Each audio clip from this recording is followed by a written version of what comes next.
আসসালামু আলাইকুম, স্বাগত জানাচ্ছি আরটিভির মধ্যাহ্নের সংবাদে। আপনাদের সঙ্গে আছি আমি নাবিলা হাসান। সংক্ষিপ্ত সফরে আজ ইসলামাবাদ হয়ে ঢাকায় আসছেন মালয়েশিয়ান প্রধানমন্ত্রী আনোয়ার ইব্রাহিম। প্রায় 11 বছর পর মালয়েশিয়ান কোনো প্রধানমন্ত্রী বাংলাদেশ সফর এটি। তবে সফরে রাজনীতি, অর্থনীতি ও শ্রমবাজার ইস্যু গুরুত্ব পাবে। অন্তর্বর্তীকালীন সরকারের প্রধান উপদেষ্টা নোবেলজয়ী অর্থনীতিবিদ ডক্টর মোহাম্মদ ইউনূসের আমন্ত্রণে ঢাকায় আসছেন আনোয়ার ইব্রাহিম। তিনি 2.5 থেকে 3 ঘণ্টা অবস্থান করবেন। সংক্ষিপ্ত সফর হলেও তার সফরে গুরুত্বপূর্ণ সব উপাদান থাকবে। পররাষ্ট্র মন্ত্রণালয় বলছে, আজ দুপুরের পর বিশাল এক বহর নিয়ে ঢাকায় আসবেন মালয়েশিয়ার প্রধানমন্ত্রী, যেখানে 58 সদস্যের একটি প্রতিনিধি দল থাকবে। প্রধান উপদেষ্টার সঙ্গে দ্বিপক্ষীয় বৈঠকে বসবেন তিনি। দুই শীর্ষ নেতার বৈঠকের পর যৌথ প্রেস কনফারেন্স হবে। এছাড়া রাষ্ট্রপতি মোহাম্মদ শাহাবুদ্দিনের সঙ্গেও সৌজন্য সাক্ষাৎ করবেন আনোয়ার ইব্রাহিম। বিকেলে তার ঢাকা ছেড়ে যাওয়ার কথা।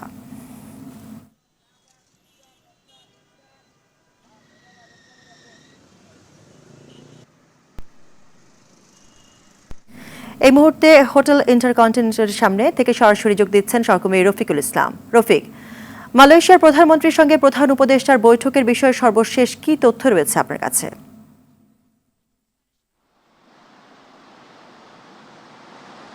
নাবিলা, অন্তর্বর্তীকালীন সরকার গঠনের পর কিন্তু এটি বাংলাদেশে অন্য কোনো দেশের সরকার প্রধানের প্রথম রাষ্ট্রীয় সফর এবং মালয়েশিয়ার প্রধানমন্ত্রী আনোয়ার ইব্রাহিমেরও কিন্তু প্রথম সফর। আমরা যেটি জানি যে এখন থেকে ঠিক 11 বছর আগে 2013 সালে বাংলাদেশে তৎকালীন মালয়েশিয়ান প্রধানমন্ত্রী এসেছিলেন বাংলাদেশ সফরে।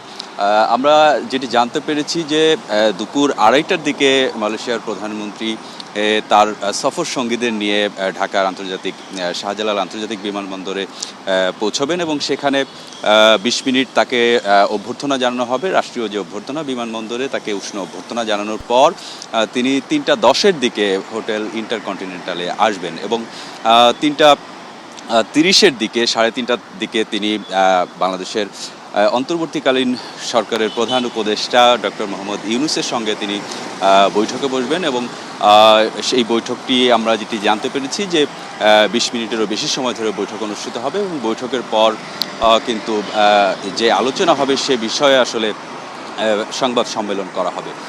এরপরে কিন্তু চা চক্র অনুষ্ঠিত হবে। মালয়েশিয়ার প্রধানমন্ত্রী আনোয়ার ইব্রাহিম তিনি ডক্টর মোহাম্মদ ইউনূসের সঙ্গে চা চক্রে বসবেন। পরে 4:30টার দিকে তিনি বঙ্গভবনে যাবেন। বঙ্গভবনে গিয়ে তিনি রাষ্ট্রপতির সঙ্গে সাক্ষাৎ করবেন এবং সেখান থেকে 6টার দিকে আসলে আবারও মালয়েশিয়ার উদ্দেশ্যে রওনা হবেন।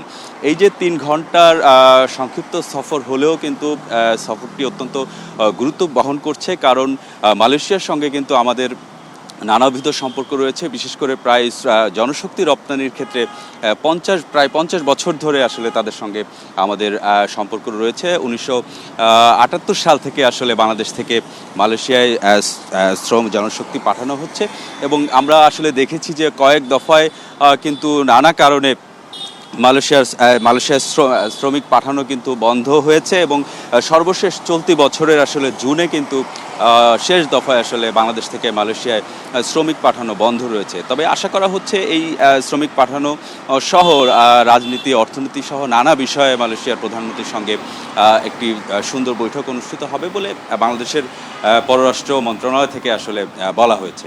তো মালয়েশিয়ার প্রধানমন্ত্রীর বাংলাদেশ সফরের এই ছিল আমার কাছে সবশেষ তথ্য। নাবিলা, ধন্যবাদ রফিক আপনাকে।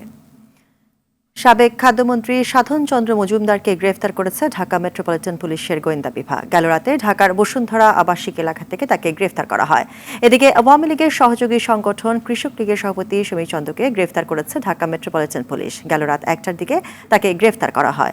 তার বিরুদ্ধে রাজধানীর একাধিক থানায় মামলা রয়েছে। যশোর জেলা আওয়ামী লীগের সভাপতি শহীদুল ইসলামের মিলনকে রাজধানী থেকে গ্রেফতার করেছে ডিএমপি। গেল রাতে তাকে গ্রেফতার করা হয়।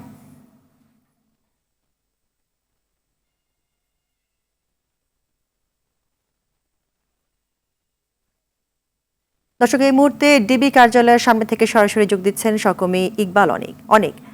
সাধনচন্দ্র মজুমদার সহ গ্রেফতারকৃতদের কখন নাগাদ আদালতে তোলা হবে এবং কোন কোন বিষয় জিজ্ঞাসাবাদ করা হতে পারে, বিস্তারিত জানাবেন। নাবিল, আপনি যেমনটি বলছিলেন যে সাবেক খাদ্যমন্ত্রী সাধনচন্দ্র মজুমদারকে গতকাল রাতে কিন্তু বসুন্ধরা আবাসিক এলাকা থেকে গ্রেপ্তার করা হয়েছে। গ্রেপ্তার করার পর কিন্তু তাকে ডিবি কার্যালয়ে নেওয়া হয়েছে। তারা কিন্তু এখন ডিবি কার্যালয়ে আছেন। এই সাধনচন্দ্র মজুমদারের বিরুদ্ধে কিন্তু নানা ধরনের অভিযোগ রয়েছে। তার বিরুদ্ধে প্রধান যে অভিযোগটি রয়েছে যে চালের বাজার রয়েছে, সেই বাজারটি তিনি নিয়ন্ত্রণ করতেন। শুধু চালের বাজার নয়, তিনি গড়ে তুলেছিলেন দুটি সিন্ডিকেট গড়ে তুলেছিলেন, ভাই লীগ এবং সিন্ডিকেট লীগ নামের দুটি সিন্ডিকেটও কিন্তু গড়ে তুলেছেন তিনি। এবং তার বিরুদ্ধে আরও অভিযোগ আছে যে বিভিন্ন সময় বিভিন্ন কারণে কিন্তু তিনি যেসব উন্নয়নমূলক কর্ম হতো বা টেন্ডার হতো, সেগুলো থেকে 20% হারে তিনি তার কাছে চাঁদা নিতেন বা তিনি অবৈধভাবে এই টাকা উপার্জন করতেন বা তিনি নিতেন। এবং শুধু এই নয়, তার এলাকায় কিন্তু তিনি প্রভাব বিস্তার করেছিলেন এবং প্রভাব বিস্তার করে দীর্ঘ সময় কিন্তু বিভিন্ন মানুষের জন্য নিপীড়ন চালিয়েছেন। তিনি কিন্তু 2008 সালে সংসদ সদস্য নির্বাচিত হয়েছিলেন, 2014 সালে সংসদ সদস্য নির্বাচিত হয়েছিলেন, 2018 সালে এবং সবশেষ কথিত সরকারের গত যে 2024 সালে যে নির্বাচন হয়েছিল, সেই নির্বাচনেও কিন্তু সংসদ সদস্য হিসেবে নির্বাচিত হয়েছিলেন। এবং তিনি কিন্তু 2018 থেকে 2024 সাল পর্যন্ত খাদ্যমন্ত্রীর দায়িত্ব পালন করেন। সেই সময় কিন্তু বড় যে সমস্যাটি তৈরি করেছিলেন সেটি চালের বাজার। যেই চাল সাধারণ মানুষের যে দ্রব্যমূল্যের যে প্রধান চাহিদা নিবারণ করে, সেই জিনিসটি কিন্তু নিয়ন্ত্রণ করতেন। এবং এই সিন্ডিকেট নিয়ন্ত্রণ করে কিন্তু তিনি অনেক অর্থ উপার্জন করেছেন। এবং সেসব বিষয় নিয়ে কিন্তু আরেকটু যদি বলে রাখি, এই গতকাল কিন্তু কৃষক লীগের সভাপতি এবং যশোর আওয়ামী লীগের সভাপতিতে কেউ কিন্তু রাজধানী থেকে গ্রেপ্তার করেছে গোয়েন্দা পুলিশ। আমরা কিছুক্ষণ আগে জানতে পেরেছি যে হিজবুল্লাহ তাওহীদের যে মিডিয়া সমন্বয়কারী আছে, তাকেও কিন্তু গ্রেপ্তার করেছে সিটিটিসি।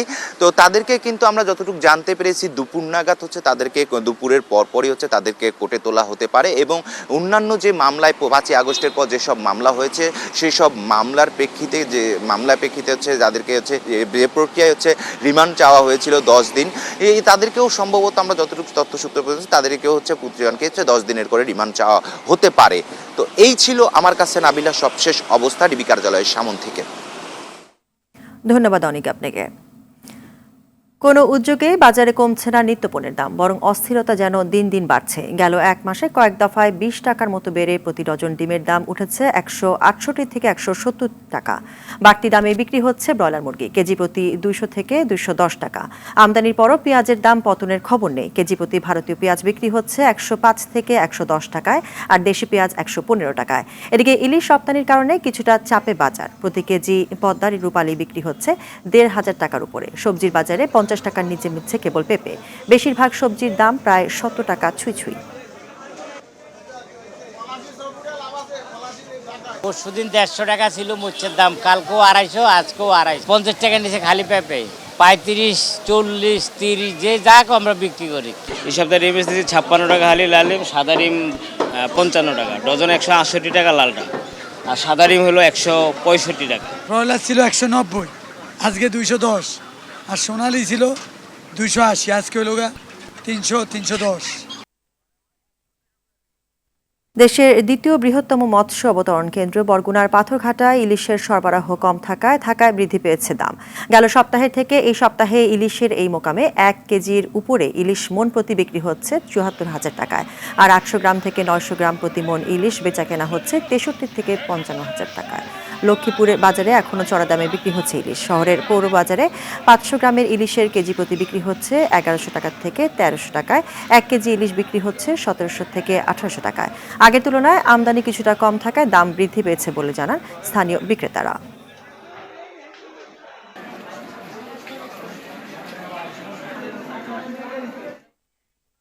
দর্শক, ইলিশের বাজার দরের বিষয়ে বিস্তারিত জানাতে চাঁদপুর থেকে আমাদের সঙ্গে সরাসরি যুক্ত হচ্ছেন সহকর্মী শরীফ চৌধুরী। শরীফ, ইলিশের বাজার দর কেমন, বিস্তারিত জানাবেন। জি,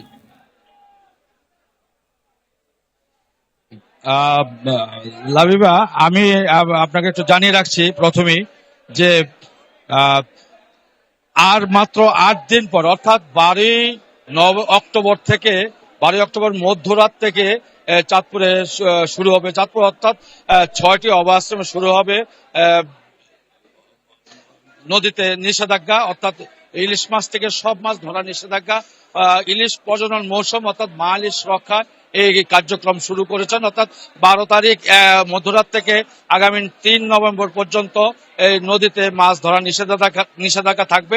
এখন চলছে মৌসুমের ভরা মৌসুম, কিন্তু ভরা মৌসুমের শেষ সময়, অর্থাৎ আর 8 দিন 9 দিন তারা এখানে বিক্রি করতে পারবে ইলিশ মাছ।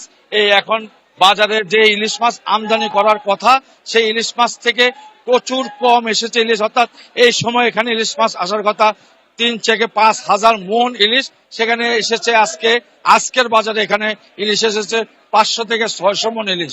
অর্থাৎ এখন এই বাজারে অনেক কম ইলিশ মাছ আসছে এবং ম্যাক্সিমাম ইলিশ মাছ ছোট সাইজের, এবং এই যে বড় সাইজের ইলিশ, এই ইলিশটা আমরা দেখছি খুব কম পাওয়া যাচ্ছে। আমি একটু বলে রাখছি যে 1 কেজি ওজনের যে ইলিশটা, সেটা এখন বর্তমানে এই বাজারের দাম রয়েছে 1700 থেকে 1800 টাকা। 2 কেজি ওজনের, অর্থাৎ 1.5 থেকে 2 কেজি ওজনের ইলিশ, সেটা 2000 থেকে 2300-2400 টাকা পর্যন্ত বিক্রি করছে। এছাড়াও 700-800 গ্রাম যে ইলিশটা রয়েছে, সেটা 1200 থেকে 1400 টাকা বিক্রি করছে। তো এই মৎস্য আড়তে আর 8 দিন পরেই এই আড়তটি থাকবে সুশান নীরবতা, এখন যে জমজমাট রয়েছে। তো এই ছিল আমার কাছে চাঁদপুরের মৎস্য আড়ত থেকে সর্বশেষ। লাবিবা। ধন্যবাদ শরীফ আপনাকে। দেশের 10 জেলার উপর দিয়ে ঘন্টায় 45 থেকে 60 কিলোমিটার বেগে ঝড় ও বজ্রসহ বৃষ্টি হতে পারে বলে জানিয়েছে আবহাওয়া অধিদপ্তর। শুক্রবার দুপুর 1টা পর্যন্ত দেশের অভ্যন্তরীণ নদী বন্দরগুলোর জন্য দেওয়া পূর্বাভাসে এই তথ্য জানানো হয়েছে। আবহাওয়া অধিদপ্তরের পূর্বাভাসে বলা হয়েছে, খুলনা, বরিশাল, পটুয়াখালী, নোয়াখালী, কুমিল্লা, চট্টগ্রাম, ঢাকা, টাঙ্গাইল, ময়মনসিংহ এবং সিলেট জেলার উপর দিয়ে দক্ষিণ অথবা দক্ষিণ পূর্ব দিক থেকে ঘন্টায় 45 থেকে 60 কিলোমিটার বেগে অস্থায়ীভাবে দমকা অথবা ঝোড়ো হাওয়া বয়ে যেতে পারে। সেই সঙ্গে বৃষ্টি অথবা বৃষ্টি হতে পারে। তাই এসব এলাকার নদী বন্দরগুলোকে 1 নম্বর সতর্ক সংকেত দেখাতে বলা হয়েছে।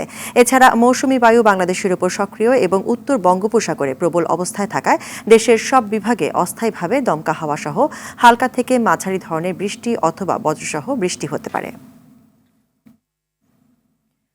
ডেঙ্গুর ভয়াবহতা যেন কমছেই না। প্রাপ্তবয়স্ক নারী ও পুরুষের পাশাপাশি শিশুরা ব্যাপক হারে আক্রান্ত হচ্ছে ডেঙ্গু রোগে। রোগীর স্বজনরা বলছে, মশা নিধনের সরকারি দৃশ্যমান কোনো কার্যক্রম না থাকায় এই রোগ বাড়ছে। গেল 24 ঘন্টায় ডেঙ্গু ভাইরাসে আক্রান্ত হয়ে হাসপাতালে নতুন করে ভর্তি হয়েছে আরও 1022 জন। এর মধ্যে মৃত্যু হয়েছে 3 জনের। এর মধ্যে সবচেয়ে বেশি ঢাকা উত্তর সিটিতে 247 ও ঢাকা দক্ষিণ সিটিতে 163 জন আক্রান্ত হয়ে হাসপাতালে ভর্তি হয়েছে।